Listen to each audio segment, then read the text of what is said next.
Como hombre Está sal. claro que los partidos políticos están interesados por ellos mismos. Debería dedicarse a crear leyes. Es que no están listos para el cargo. Lo que se ha dedicado a hacer ahora es shows políticos. Voluntad política, intereses de por medio. Asamblea, el prestigio de la legislatura prácticamente se ha ido desdibujando. La deuda que está dejando esta asamblea es no haberse autodepurado.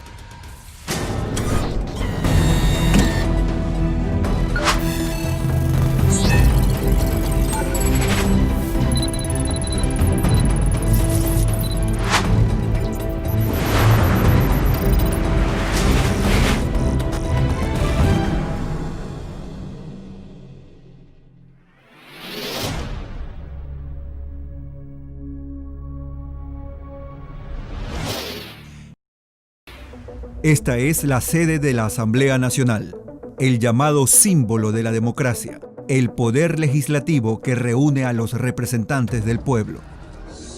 De acuerdo a la Constitución vigente, está conformada por 137 miembros, 15 nacionales, 116 provinciales y 6 de la comunidad migrante alrededor del mundo. Todos son escogidos en elecciones generales cada 4 años. Su tarea es expedir, reformar y derogar las leyes, además de fiscalizar los actos de las funciones ejecutiva, electoral y de transparencia y control social, además de los otros órganos del poder público.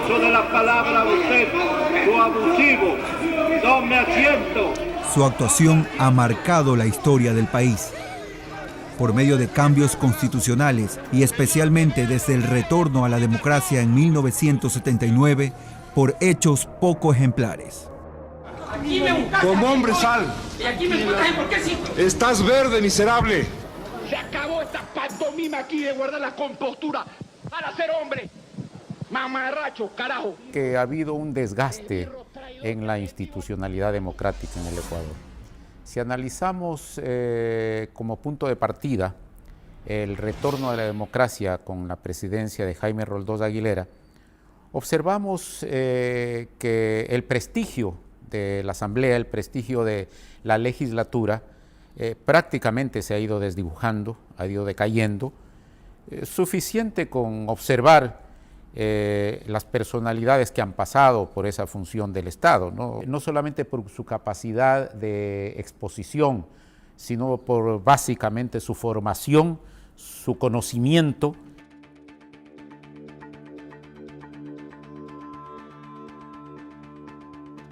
Para postularse a miembro del Poder Legislativo, solo basta tener nacionalidad ecuatoriana, haber cumplido 18 años de edad al momento de la inscripción de la candidatura y estar en goce de los derechos políticos.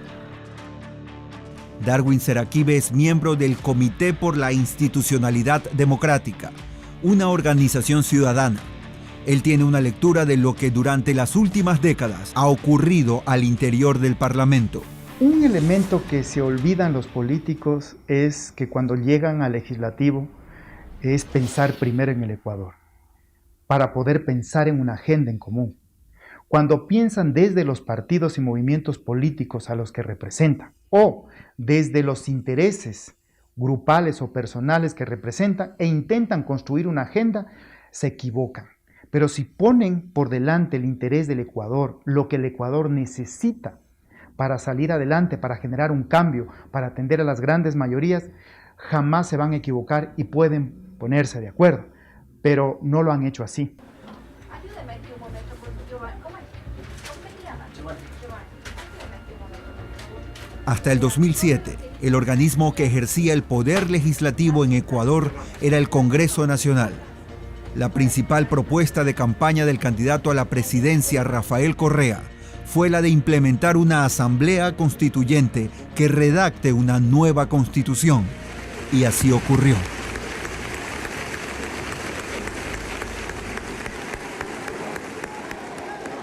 Soy abogado, ejerzo la profesión casi por 50 años y tengo el convencimiento de que lo que permite el desarrollo apropiado de una sociedad no es necesariamente la existencia de una constitución u otra. En nuestro país tenemos hasta el momento 20 constituciones. Por lo tanto, yo creo que el estar cambiando permanentemente las normas constitucionales no van a arreglar este país. En marzo del 2017, el entonces Tribunal Supremo Electoral destituyó a los diputados que se oponían a dar paso a la convocatoria a la Asamblea Constituyente que Correa había propuesto. Por un año a todos los diputados que votaron por la sustitución y en contra de la consulta.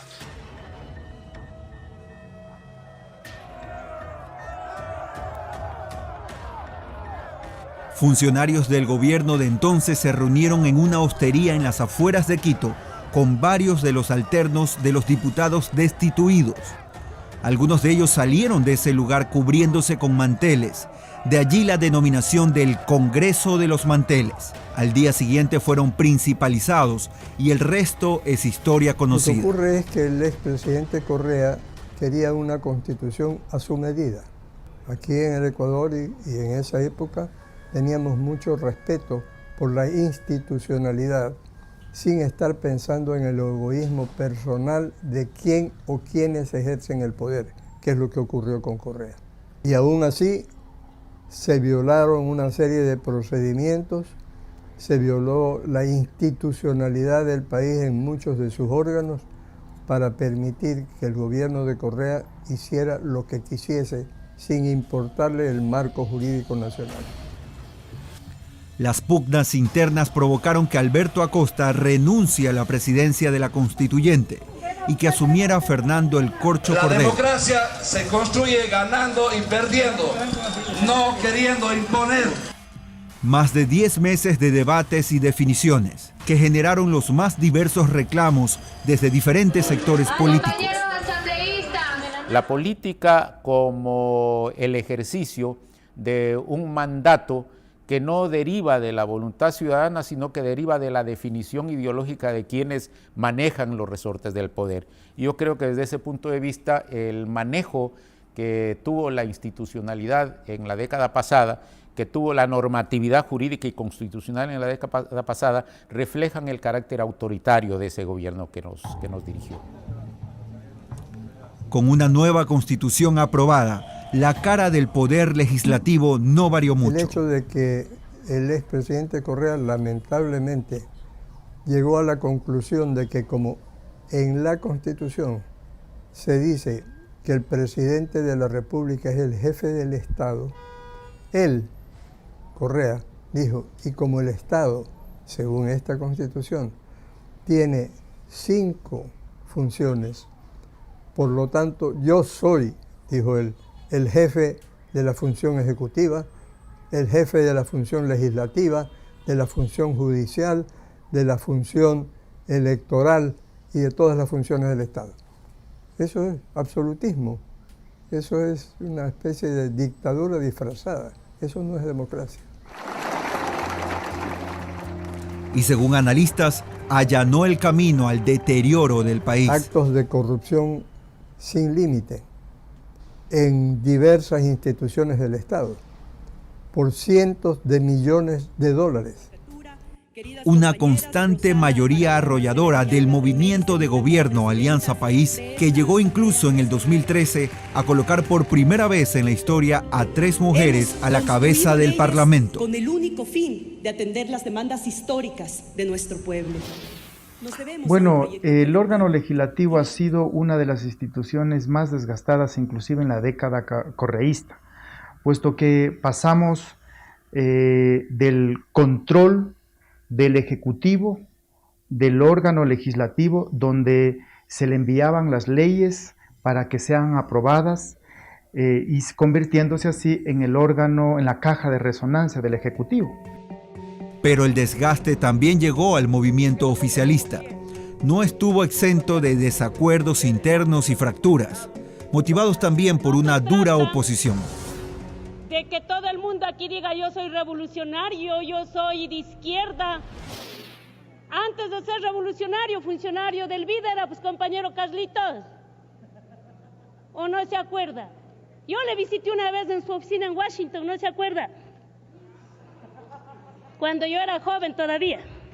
Yo sí soy coherente. Me mantengo que esta constitución caducó el mismo día que salió a la luz. Esta acusación voy a ponerla a mi abogado asambleísta. Y ante las múltiples falencias del Parlamento, una propuesta de reforma constitucional busca que la función legislativa vuelva a ser bicameral. Si tenemos dos cámaras, una Cámara de Representantes es la que, con otras instituciones del Estado, es la que propone los candidatos, una comisión ciudadana de académicos valora y revisa los requisitos de los candidatos, y la Cámara del Senado es la que designa al más puntuado de la lista que ha determinado esta comisión ciudadana. Por eso es que decimos que al tener la bicameralidad nos permite a nosotros de mejor manera elegir autoridades, disminuyendo los conflictos de intereses, disminuyendo el tráfico de influencias. Y aunque ya chocó contra un muro en la actual Asamblea, Seraquibe insiste en los beneficios que en su criterio traería la bicameralidad. Mejoraría la calidad de leyes, puesto que serían dos cámaras distintas las que le darían una mejor visión y un mejor contenido, harían una mejor revisión de las leyes.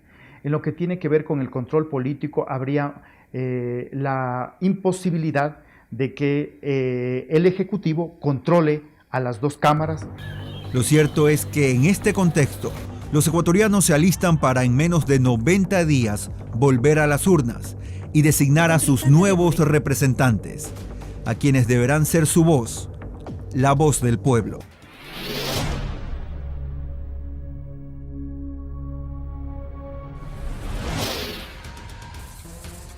La gente no siente ningún respeto por la Asamblea. Evidentemente esta es una de las asambleas, digamos, menos calificadas. Pero al momento de votar se ausenta. La Asamblea ha tenido muchas dificultades. Y se está produciendo un sistema de extorsión en el país. La deuda que está dejando esta Asamblea es no haberse autodepurado.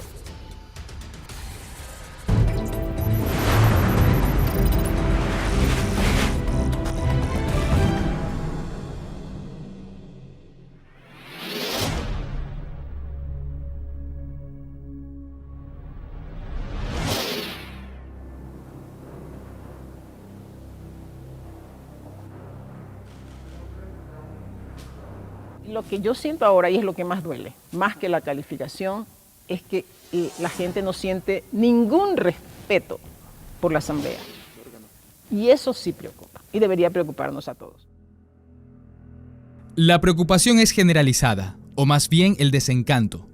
La popularidad de la Asamblea entre la población ha caído estrepitosamente a la cifra récord del 3% en el periodo 2017 al 2020. La mala percepción que tiene la gente sobre la labor de sus representantes parlamentarios no hace excepciones. Los errores de unos los pagan todos. No todo es malo. Hay cosas buenas e importantes, pero hay que saberlas comunicar. Y en eso yo siento, y habría que preguntarle a la gente, ¿por qué nos odian tanto? A ver, ¿por qué odian tanto a la Asamblea? Porque son unos vagos miserables, porque no trabajan. Y no es cierto. Trabajamos. Y la gente dice que nuestros asesores no trabajan. Puede sonar injusto, pero entiendo por qué la gente lo siente así. Evidentemente esta es una de las asambleas, digamos, menos calificadas que tenemos, no solo por la mala calificación que le da la ciudadanía, sino por la calidad de sus integrantes. Creo que han demostrado que no están a la altura para su trabajo. Obviamente hay excepciones. Según datos del Observatorio Legislativo, un promedio de 100 asambleístas se han ausentado a más de 100 votaciones. El fenómeno se genera de esta manera. Los asambleístas suelen estar presentes en la constatación del quórum, es decir, cuando se les toma lista, pero al momento de votar se ausentan. Y esto realmente es algo que tenemos que ponerle mucho ojo porque precisamente es la votación el momento en el cual se da la mayor representación de la voluntad ciudadana en el Parlamento, porque es cuando el asambleísta decide votar a favor o en contra de un proyecto de ley, de una resolución. Y como tú bien mencionas, Mae Montaño es un asambleísta que, por ejemplo, en los últimos 2 periodos legislativos siempre ha estado dentro de los 5 asambleístas que más participan en las votaciones. Pero existen casos lamentables, como por ejemplo Wendy Vera, Carla Cadena o el mismo asambleísta Fabricio Villamar, que son los asambleístas que más se ausentan en las votaciones. De más de 600 votaciones que se han realizado en el Parlamento, ellos se han ausentado en más del 30% de estas votaciones.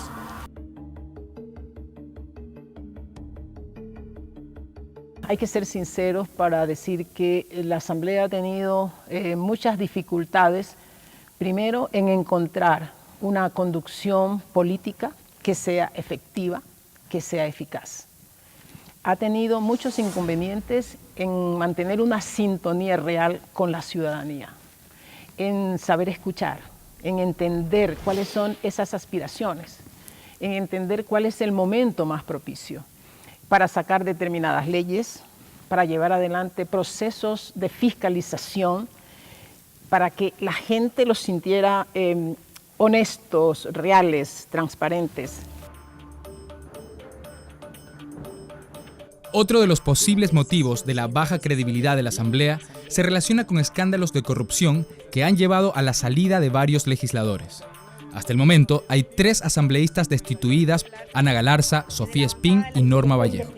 Otros 2 asambleístas renunciaron bajo la lupa de casos de corrupción, como Daniel Mendoza y Eliseo Azuero.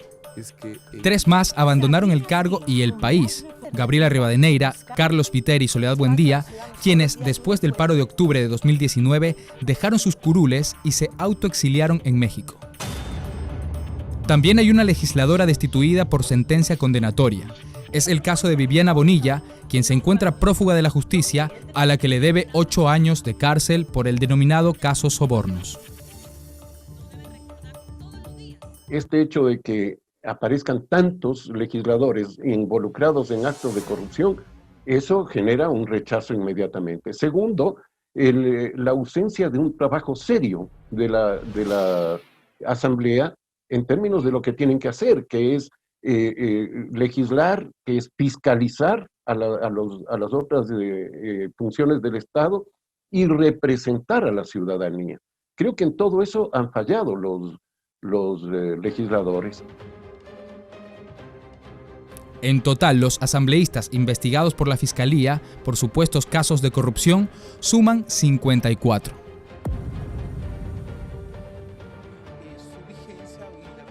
Entre los delitos más comunes está la concusión, con 17 casos, el tráfico de influencias, con 16, pero además se registran otros delitos: asociación ilícita, cohecho, delincuencia organizada, enriquecimiento ilícito, lavado de activos, peculado, usurpación y simulación de funciones públicas, entre otros. Uno de los casos que más afectó a la imagen de la institución es el del ex asambleísta Daniel Mendoza, sentenciado a 4 años de reclusión por el escándalo del Hospital de Pedernales, y que luego de reconocer el delito, cumple su pena en la cárcel 4 de Quito. Este caso también involucra al ex asambleísta Eliseo Azuero, quien fue llamado a juicio. Una vez más, el día de hoy, el pleno de esta asamblea se llena de vergüenza para conocer otro caso de corrupción. Jurídicamente, tenemos que tener claros, este individuo, mal utilizando su función de asambleísta, utilizó su poder para negociar hospitales. Hoy vamos a censurar al señor Mendoza, pero creo que todos tenemos un sabor amargo porque debimos haberlo destituido. Y lo hubiéramos podido haber destituido si no dejábamos que se salga con la suya presentando la renuncia el día anterior a que la comisión tuviera el informe. He autorizado a mi abogada, quien se encuentra presente en esta sala, para que al fin de mi intervención proceda a ingresar mi renuncia irrevocable a mi cargo de asambleísta. Lo hago con el mayor sentido patriótico. Otro de los casos que desató la indignación de la opinión pública es el de los famosos diezmos. Al menos 20 asambleístas están siendo investigados por este hecho.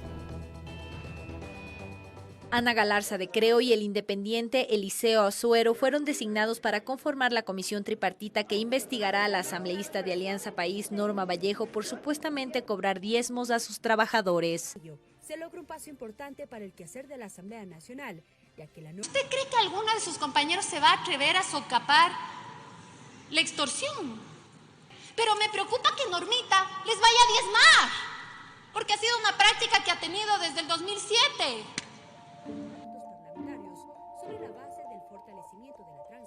Pero no me juzgarán, porque no tienen la estatura moral para juzgarme. La creación de una comisión ocasional que investigue las denuncias contra la asambleísta del movimiento Creo, Ana Galarza, toma fuerza. Y si tengo que pedir disculpas por utilizar la tarjeta magnética para trabajar, lo acepto. Pero en ningún momento ha sido por causarle perjuicio al Estado. ¿Cómo se ha dado este fenómeno? Los asambleístas tienen dentro de su despacho 2 asesores y 2 asistentes administrativos. Ellos son los quienes designan estos asesores y estos asistentes administrativos que son pagados con la plata de los ecuatorianos. Ellos tienen distintos sueldos y lo que se ha denunciado es que, por ejemplo, los asesores no reciben su sueldo completo, sino que parte de su sueldo es depositado en las cuentas, ya sea de el asambleísta o de personas cercanas a él, o los asesores se encargan de pagar la gasolina, comprarle regalos, y que de esa manera pues se está perjudicando, en este caso, el salario de funcionarios legislativos. Y se está produciendo un sistema de extorsión en el país. Norma Vallejo fue sentenciada a 1 año de prisión por el delito de concusión. La ex asambleísta exigió y recibió aportes voluntarios de sus colaboradores. Al parecer no es una práctica poco común y al parecer tampoco es nueva, ¿ya? Y eso es lo triste. ¿Por qué se alimenta? Se alimenta de la impunidad, ¿no? Entonces, hasta ahora, varios nombres que salieron no han sido investigados, siguen siendo asambleístas, lo que es más, la deuda que está dejando esta asamblea es no haberse autodepurado. Y tuvo 3 momentos importantes en el quehacer político, en la actividad política, que fueron claves para haber empezado un proceso en el que la gente sintiera que aquí no hay encubrimiento, que no somos cómplices y que no deberíamos haber perdonado jamás manifestaciones como los diezmos que la gente conoce. O sea, robarle a tus colaboradores, pues eso no tiene nombre. ¿Cómo lograr que en la Asamblea se fortalezca la ética y se depure a los malos elementos? Al interior, las apuestas están en la nueva Ley Orgánica de la Función Judicial, que incluye la creación de un comité de ética. El asambleísta Fernando Callejas fue el elegido para estar al frente. Ahora el comité de ética tiene como objetivo básicamente eso, procesar denuncias que se hayan podido presentar en contra de algún asambleísta que haya incumplido la ley, y tenemos claramente determinados plazos perentorios, inclusive con tiempos, yo diría, pequeños, para que puedan emitirse un dictamen final por parte de este comité, en base obviamente a un debido proceso, a pruebas de cargo y de descargo, y esto ser sometido al Pleno para que tome una decisión de archivar la denuncia o de procesarla y finalmente llegar inclusive a la destitución de un asambleísta. Si antes para destituir a un asambleísta requería solamente mayoría absoluta, que son 70 votos de los 137 asambleístas, ahora se requieren 2/3 partes, lo que se llama mayoría calificada. 91 votos vas a necesitar ahora para destituir a un asambleísta.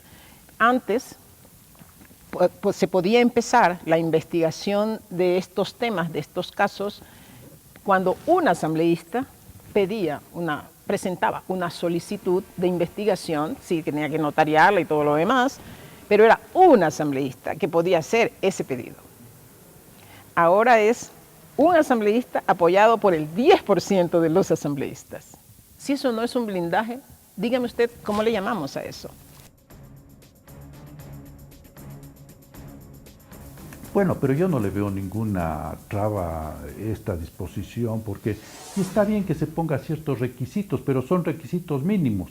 Mire, ahora hay la posibilidad de que dos actores o dos grupos sociales puedan presentar una denuncia. Por un lado, los asambleístas, y también, y esto es bueno relevarlo, hay la posibilidad de que funcionarios de la Asamblea Nacional, empleados de la Asamblea Nacional, puedan también presentar una denuncia sobre algún asambleísta que haya cometido este reprochable, repudiable acto de corrupción, que es tomar parte del sueldo y salario de un colaborador para beneficio personal. Pero ese funcionario además tiene garantizada su estabilidad laboral.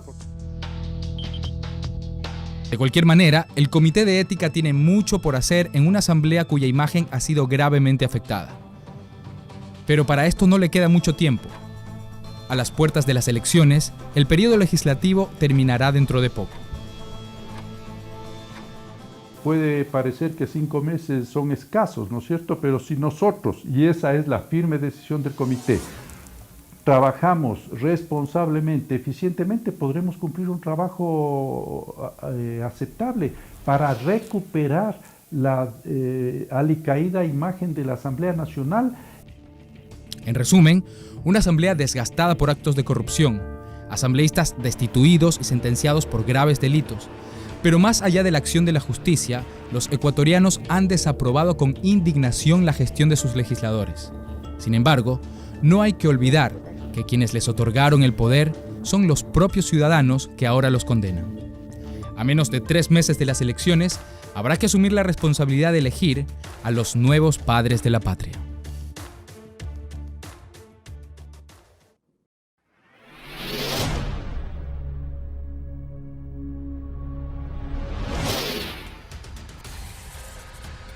Voluntad política, intereses de por medio. Los 5 votos desafortunadamente fueron producto de una negociación de votos. Nosotros seguimos manteniendo una legislación laboral que en épocas de crisis no es deseable. Tiempo del legislador debería dedicarse a crear leyes. Un tema tan importante como la lucha contra la corrupción puede discutirse a la carrera. Ha sido un papel bastante penoso el de la Asamblea, lamentablemente.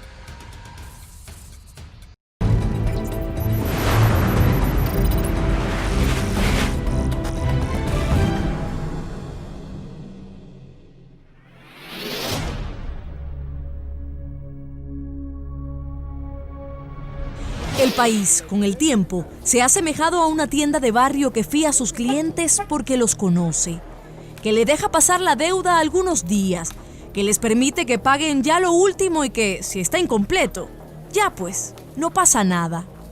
Hoy por hoy los ciudadanos se sienten así, esperando que les paguen lo que las autoridades les deben. Cuando se trata de la deuda que mantiene la Asamblea Nacional, hablamos de una que ha ascendido por años en materia de fiscalización y trabajo legislativo.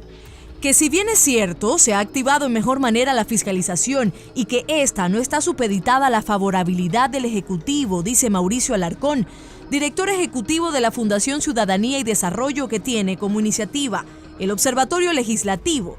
Hay otras aristas que deben ser puestas bajo la lupa, comenta, al momento de analizar la forma de legislar del Parlamento. Esa precisamente es una de las grandes deudas de esta Asamblea.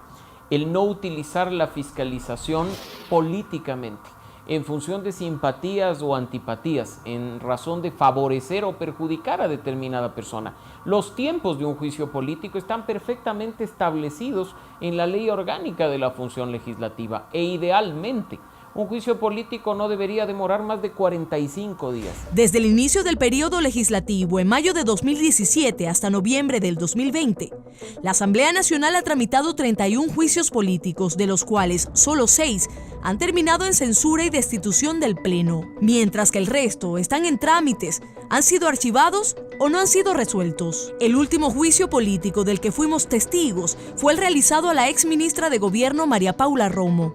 104 asambleístas votaron por la censura y destitución de la funcionaria. Sin embargo, en otros casos, el rigor legislativo presenta retrasos. Juicios políticos como el del ex vicepresidente Jorge Glass, el ex presidente del Consejo de la Judicatura Gustavo Yalc, el ex ministro de Educación Augusto Espinosa, la ex ministra de Relaciones Exteriores María Fernanda Espinosa, Carlos de la Torre, ex ministro de Finanzas, no fueron admitidos por el Pleno, la Comisión de Fiscalización o por el Consejo de Administración Legislativa. ¿De qué se trata esta posible condescendencia y flacidez legislativa? Es la pregunta que se hace Alarcón. Yo diría que más que un tema de tiempo, es un tema de conflicto entre voluntad política y cumplimiento de la ley. Esta Asamblea Nacional, por ejemplo, demostró que es posible fiscalizar, cumpliendo las etapas procesales, garantizando el debido proceso y terminando hasta con una destitución en un tiempo de 29, 30 días, lo que sucedió en el caso del señor Tuárez y de los otros consejeros del Consejo de Participación Ciudadana y Control Social. Pero ¿qué pasa nuevamente con esos casos que quedan guardados en el cajón del CAL o del presidente de la Asamblea? Esos casos necesitan ser analizados a profundidad para ver cuál es la razón real por la cual no se activan. De nuevo, voluntad política, intereses de por medio, esa es una pregunta que creo debemos hacerlo a los actores pertinentes en este caso. Pero las respuestas y decisiones fundamentales, así como los juicios políticos pendientes, también quedan en el limbo de las deudas. En el 2018, varias organizaciones defensoras de los derechos sexuales y reproductivos presentaron por segunda ocasión ante la Comisión de Justicia de la Asamblea Nacional una propuesta de reforma al Código Orgánico Integral Penal para despenalizar el aborto en casos de violación, incesto o en caso de que el embarazo represente un peligro para la vida o salud de la mujer embarazada, o si el embrión o feto padeciera una patología congénita adquirida o genética incompatible con la vida extrauterina independiente. Se necesitaban 70 votos, solo se lograron 65. Aún hoy, Virginia Gómez de la Torre, presidenta de la Fundación Desafío, cuestiona el discurso contradictorio y cambiante del Pleno en cuanto a esta reforma legislativa. Los 5 votos, desafortunadamente, tenemos la casi certeza de que fueron producto de una negociación de votos por estos privilegios, prebendas, objetivos políticos dentro de la Asamblea que hicieron que se venda un derecho a decidir, porque no estamos planteando que obligatoriamente las mujeres aborten. Eso no es lo que estamos planteando que se permita que decidan, son víctimas. Las que quieren continuar con un embarazo producto de una violación también son víctimas. Las que quieren finalizar el embarazo producto de una violación también son víctimas. Mauricio Alarcón critica además que esta decisión haya sido fundamentada bajo criterios religiosos e intereses políticos. Cuando organizaciones de defensa de derechos de la mujer daban por sentado tener más de 70 votos para la respectiva aprobación, más aún cuando incluso llegamos a escuchar testimonios desgarradores por parte de asambleístas como María Mercedes Cuesta. Señoras, les dicen, cuando dan a luz, señoras, ya pueden aumentar a su hijo. ¡Carajo, no son señoras! Son niñas y tienen 14 y 12 años. No son señoras, son criaturas. 65 votos se obtuvo en este caso para la votación y no pasó la reforma. Sigue Ecuador incumpliendo con una recomendación internacional producto de un juego político en representantes que muchas veces, y esto también es importante, actúan en función de su convicción personal, sus principios, sus valores religiosos, dejando de lado algo que es clave en nuestro país, que es el Estado laico. Según las estadísticas del Comité de Derechos Sexuales y Reproductivos del Ecuador, cada día 160 niñas entre 10 y 14 años se convierten en madres a través del parto, lo que supone legalmente que se ha cometido abuso sexual. Con las adolescentes de entre 15 y 19 años se registran 65 partos cada día. Fue un impacto porque es la segunda vez que quienes toman decisiones, como son los asambleístas, desde una posición patriarcal y de una posición machista, deciden por las mujeres. Las mujeres somos dueñas de nuestro cuerpo, somos dueñas de nuestros úteros. Los úteros no pueden estar secuestrados en la asamblea donde estuvieron secuestrados y siguen estando ahí. Ahora están secuestrados en la Corte Constitucional. Están ahí. Desde un análisis político se critica que las reformas y los proyectos de ley trascendentales se estén discutiendo con demoras y que carezcan de una concordancia con lo que sucede en el contexto social del país. Según el Observatorio Legislativo, en lo que va del periodo 2017-2021, se ha presentado 876 proyectos de ley, de los cuales el 70% no tiene más de 11 artículos. El 71% de proyectos de ley son reformas a leyes vigentes. Pero el problema no radica en la cantidad, sino en la calidad de estas leyes, afirma el constitucionalista Rafael Ollarte. A última hora han hecho unas reformas interesantes a la ley de la función legislativa, pero estamos hablando de algo que era necesario hace 9 años. Mientras tanto, hay otra legislación que está absolutamente olvidada, la legislación laboral, por ejemplo.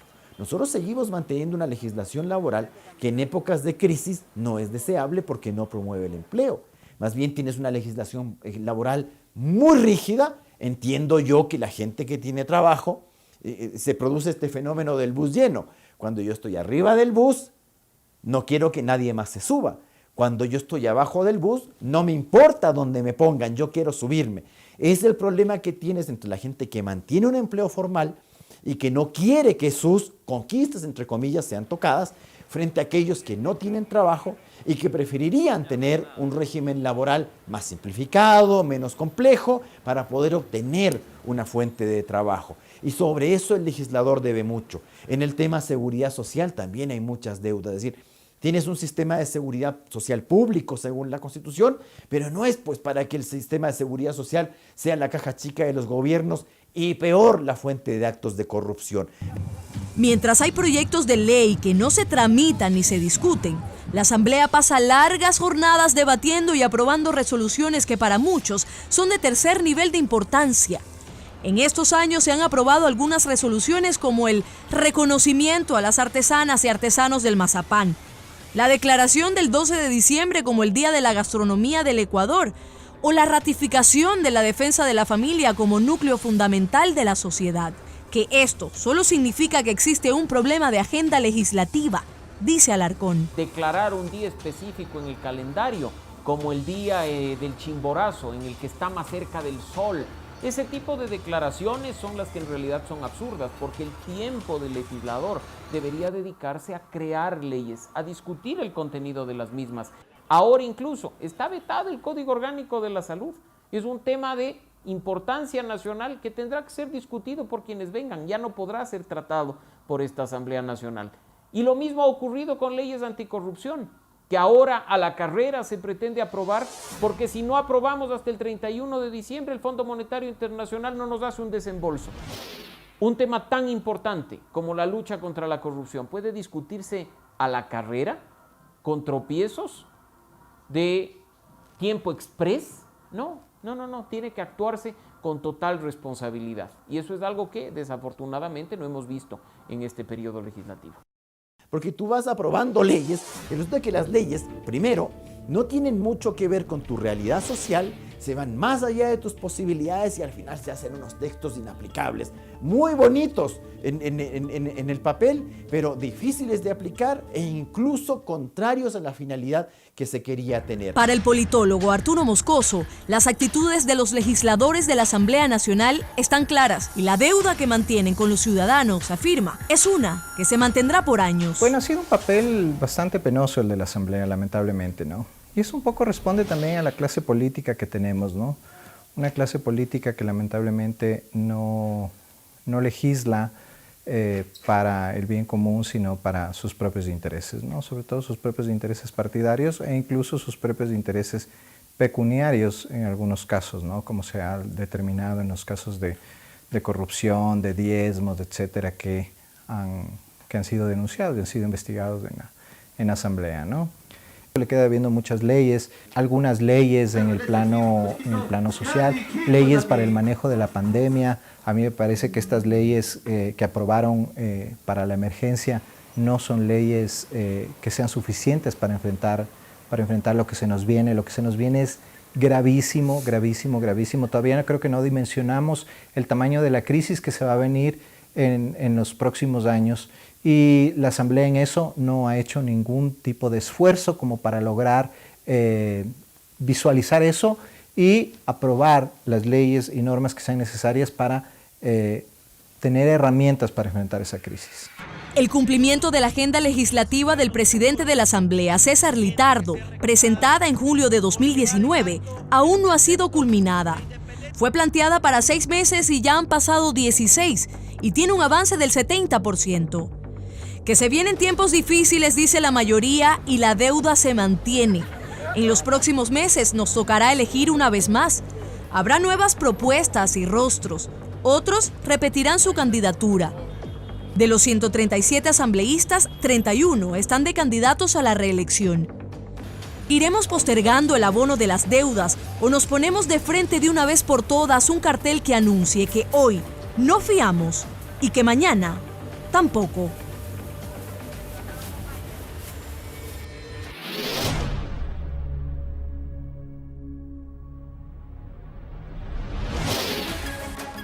Está claro que los partidos políticos están interesados por ellos mismos. Es que no están listos para el cargo. ¿Qué es lo que queremos como país? ¿Qué necesitamos como Ecuador? Yo creo que está primero la necesidad de que haya una confluencia de energías y de criterios para sacar adelante al país. Lo que se ha dedicado a hacer ahora es shows políticos.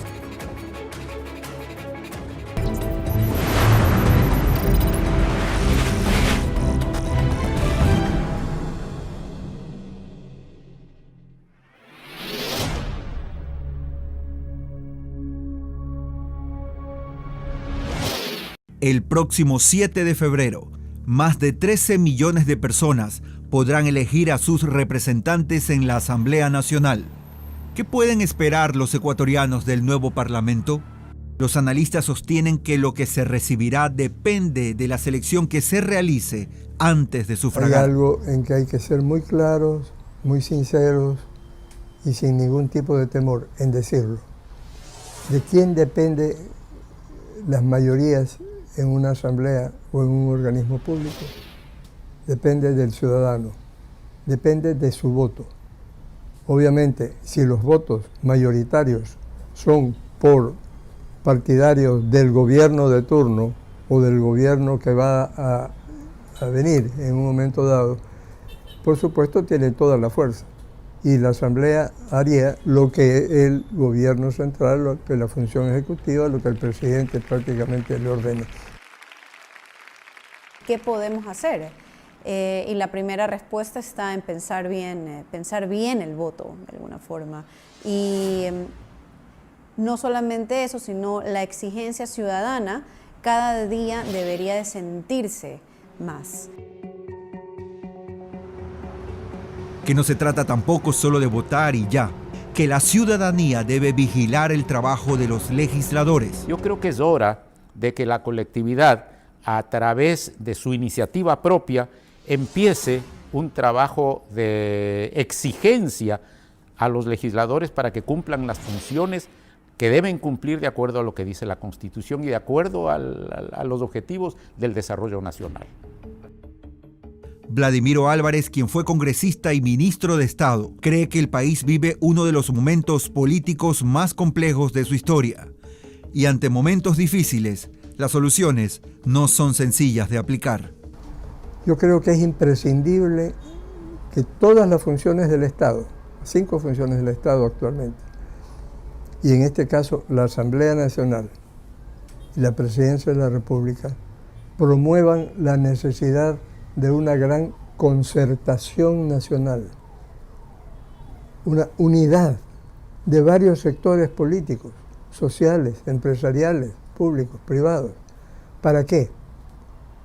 Para presentar un programa que establezca cuál es la sociedad que tenemos en este momento, cuáles son las necesidades básicas insatisfechas que tiene nuestro pueblo, nuestra ciudadanía, y cuáles son las posibles alternativas de solución a esas necesidades básicas insatisfechas.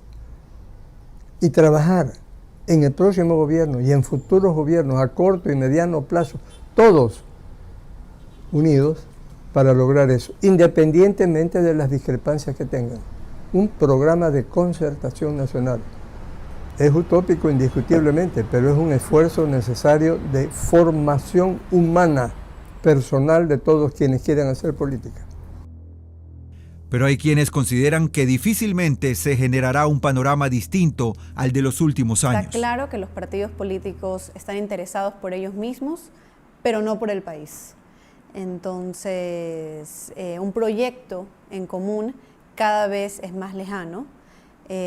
Aquí estamos hablando de egos, aquí no estamos hablando ni de justicia ni del bienestar de la población, sino de ver cómo gano más o cómo hago que el otro no gane. Estamos viendo a nuestros candidatos el día de hoy tratar de acomodarse. ¿Qué están buscando? ¿Volver a servir al país después del 7% de aprobación que tiene la Asamblea Nacional? ¿O lo que están buscando es mantener la impunidad legislativa? Desde la academia también hay expectativas ante la conformación de una nueva asamblea que permita la formación de más profesionales que impulsen el desarrollo del país. Lo primero es tener un proyecto claro. ¿Qué es lo que queremos como país? ¿Qué necesitamos como Ecuador? Establecer prioridades y trabajar en conjunto en función de esas prioridades. Empleo, educación, sobre todo libertad y autonomía. Hay que promover leyes que nos permitan tener desarrollo tecnológico en ciencia y que sea aterrizado realmente a lo que el país necesita. Se pueden promover beneficios tributarios, por ejemplo, para que haya una conexión de la empresa privada con la universidad, para que hayan investigaciones pertinentes, para que haya fuerza en el desarrollo que necesita cada una de las industrias, atadas a las fuerzas y a los dominios académicos de cada una de las universidades. Y un llamado a trabajar entre diversos sectores para entender las necesidades del presente y del futuro de la patria. La problemática nace de que no hay una conexión real que sea empresa, universidad y gobierno. Eso se puede promover desde la Asamblea haciendo leyes que desde sus diferentes ámbitos y aspectos vayan articuladas para promover la generación de empleo con profesionales capacitados. Que nosotros sepamos exactamente qué tipo de profesional un sector necesita. Y se promueva también no solo la educación terminal de grado y de posgrado, sino también se fortalezca la educación técnica y tecnológica que el Ecuador necesita y que son profesionales tan valiosos y tan requeridos como cualquier profesional terminal de grado.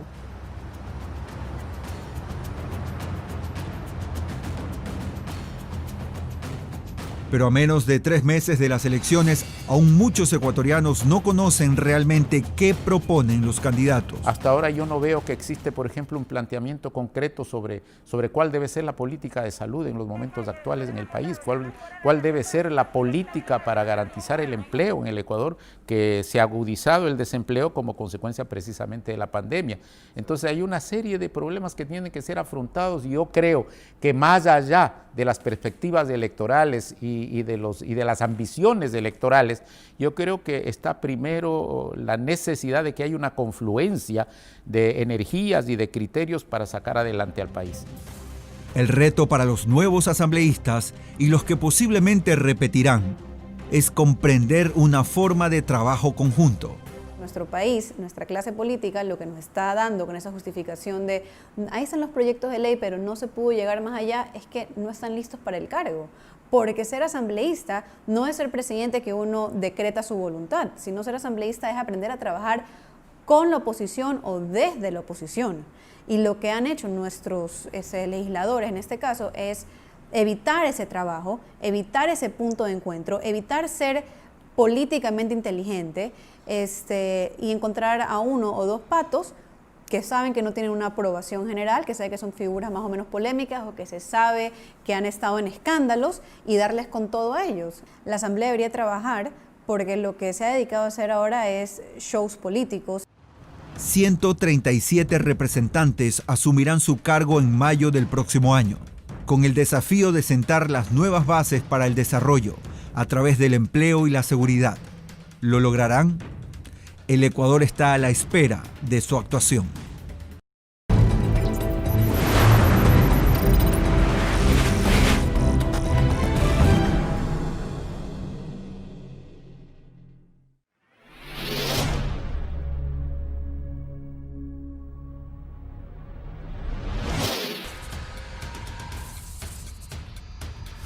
Siempre han habido aterrizajes así de avionetas medias sospechosas, tanto así como vehículos también sospechosos que pasan por aquí, incluso aquí en esta zona de Manabí.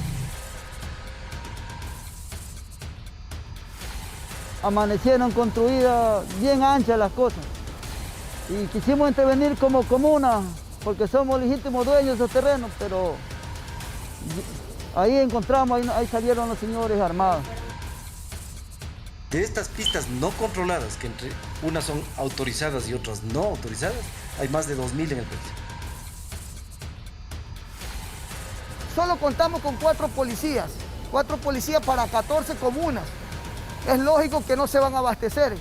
Queremos, por favor, que nos ayuden, que nos manden más resguardo policial.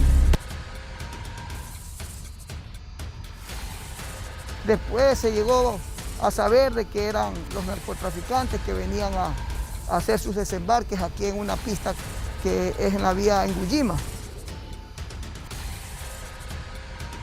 Precisamente en la provincia de Manabí se tiene un radar degradado.